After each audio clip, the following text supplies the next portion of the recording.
But speaking of like back to like usual settings, Manchester City, the Shark team. One blood. They're smelling blood, boy. They're smelling blood. We've been speaking for a long time about running mates and how the workload needs to be shared across the whole team. I think Man City they're bubbling. Haaland is scoring goals. Foden is remembering who he is. And then there's one guy that seems to have... You know, like in secondary school, yeah, like when like someone new joins the school and then like they come into the group and it's like, right, like we actually needed this. We needed a new, like, it's too samey. Cherki's come in and said, you know what, I understand the way you guys were doing things before, but let's level things up a little bit. Let's do a little something. You're starting to see his influence on that team. You're starting to see it week and week. You're starting to see it in games. You're starting to see that there is a level of like creative freedom that he's enabled to have that everyone else is thriving off of. I think you mentioned when you were talking maybe last week, it's that because he's such a threat, teams are going to have to set up ways of limiting him. And when that happens in football, it gives everyone else space to boogie. That's why Foden's able to go back to, I'm mashing it from 30 yards. I'm mashing it from wherever because I've got space now. Man City are looking like a team that, yes, they have their blips, but if that quartet is singing from the same hymn sheet, they can blow anyone away.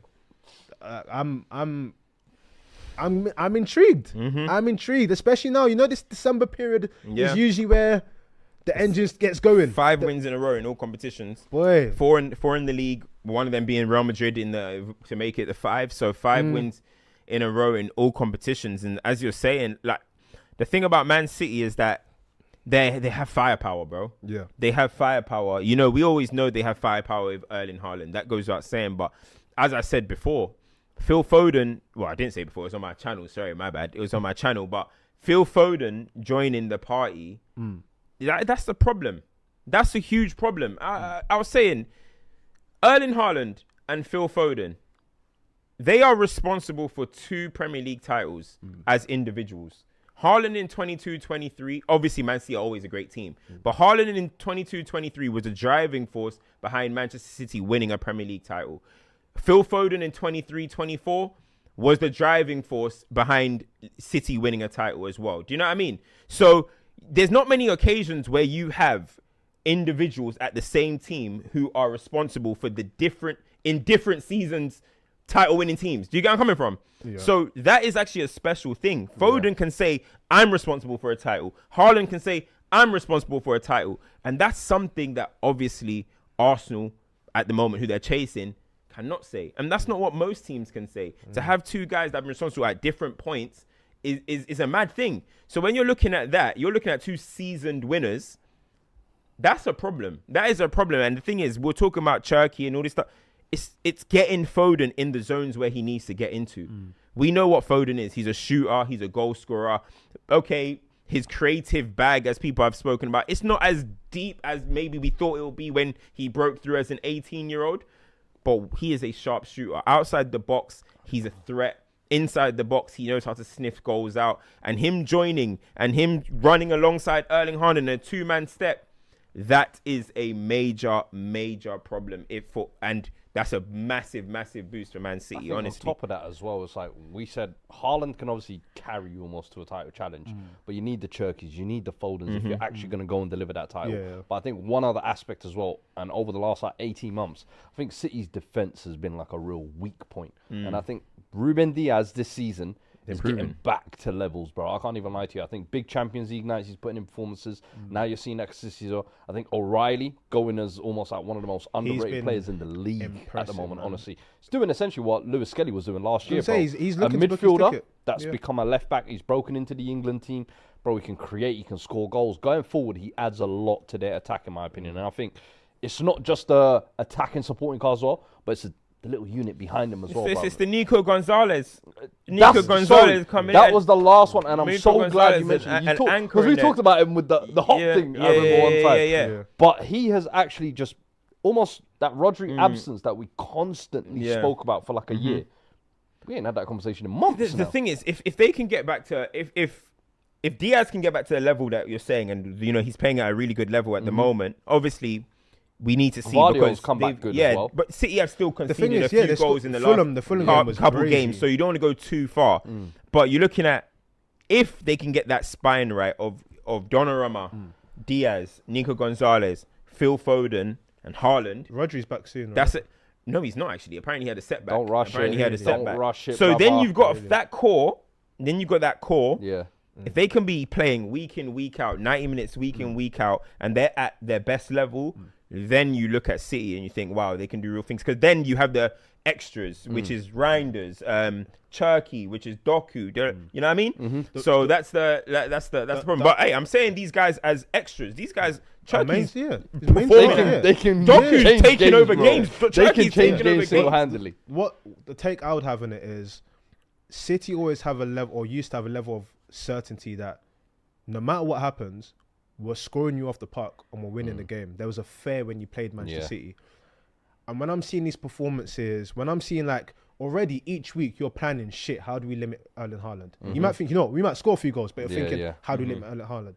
You then have to think about Phil Foden's approach at that level. Then you then have to think about, how do we limit the creativity of Cherki? You're starting to get to a place where that inevitability comes back. And because remember, it used to be, you stop Haaland, how are you going to stop KDB? Exactly. You stop KDB and then you got Bernardo Silva there. You know what I mean? It was, and now they're getting like remnants of something similar. And it's funny because you look at City and you say to yourself, if City are to win the league, their attack is going to take them all the way. Yeah. You look at Arsenal and typically what you would say is, they're so solid defensively that if they were to win anything, it's because no one ever scored past them. And it's like, it's two different philosophies because now, if you think about it, because of how well City are playing, personally, if I'm an Arsenal player, I'm looking at my change room and I'm saying, brother, Victor, you got... we need something, bro. They're not even looking at him no more. They're not looking at him no more. Gyökeres.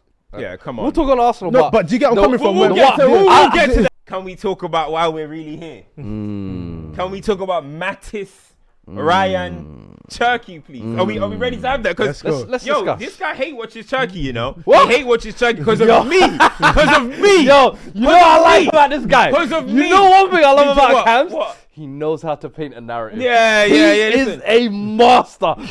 Bro, I've always, in fact, I remember saying when Cherki was at Leon, I wanted him at Spurs. But you know what's happened? Spurs. You got Xavi Simmons. You got Simmons. Yeah. Nah, you got Simmons. I'm good now. You ain't good. Let me talk. Let me talk. You know, have your moment. Let me talk. Talk. Ryan Cherki. Listen, have you ever seen Phil Foden look so happy? No. I ain't ever seen. Yo, I ain't ever seen Foden look this happy, bro. PFA player of the year. No, but he didn't look this happy. Bro, I'm seeing all 32s all the time. Foden is so happy when he's playing alongside Cherki, bro, because he's getting him in his spots. He's like, how do you want me to provide you the ball? I could provide it to you by dribbling past three.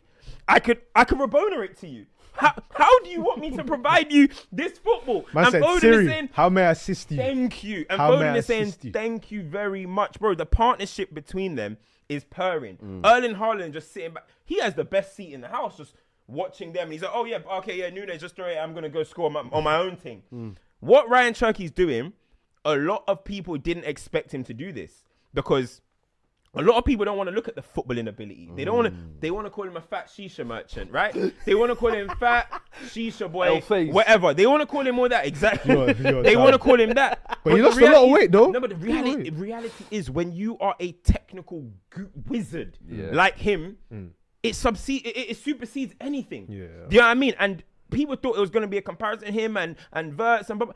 I told you guys at the start of the season, we ain't looking at Verts.